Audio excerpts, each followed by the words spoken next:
Of course, we know that every body is different. There are not two bodies identical to one another except for twins.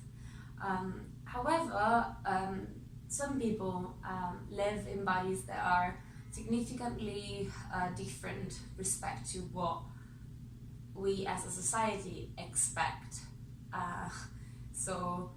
Some people might not have some limbs, or might have a very visible birthmark on their face, or a burn, or for example scoliosis, which is what we're going to talk about today specifically.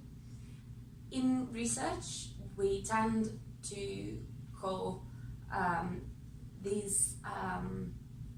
condition of having a significantly, evidently different body a visible difference.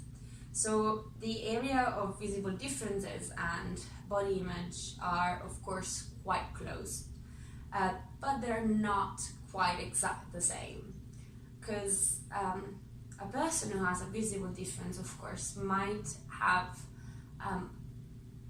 a more difficult time at accepting their own appearance, because their body is different from a beauty ideal.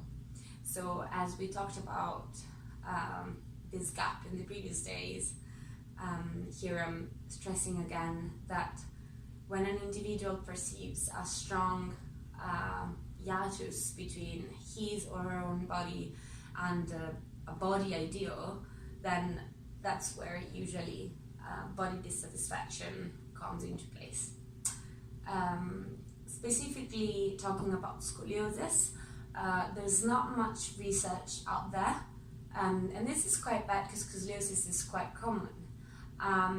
What we know is that adolescents with scoliosis tend to score more poorly on body image outcomes, and when compared to adolescents who do not have scoliosis.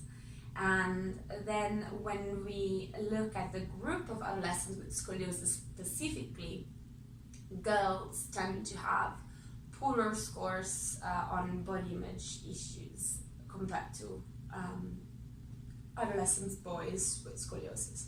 So the group which is at most risk is adolescent girls with scoliosis, which is not surprising, of course. We also know that adolescents with scoliosis tend to be at higher risk of mood disorders on top of that.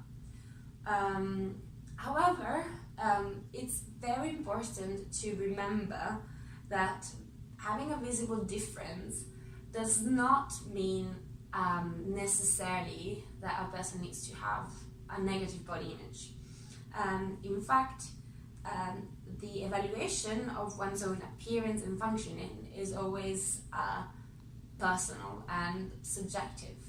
This means that there are several great individuals who manage to have an accepting, appreciative, positive relationship with their body, even when they have a visible difference, which becomes part of their identity and actually is an important part of their body image, of their physical identity.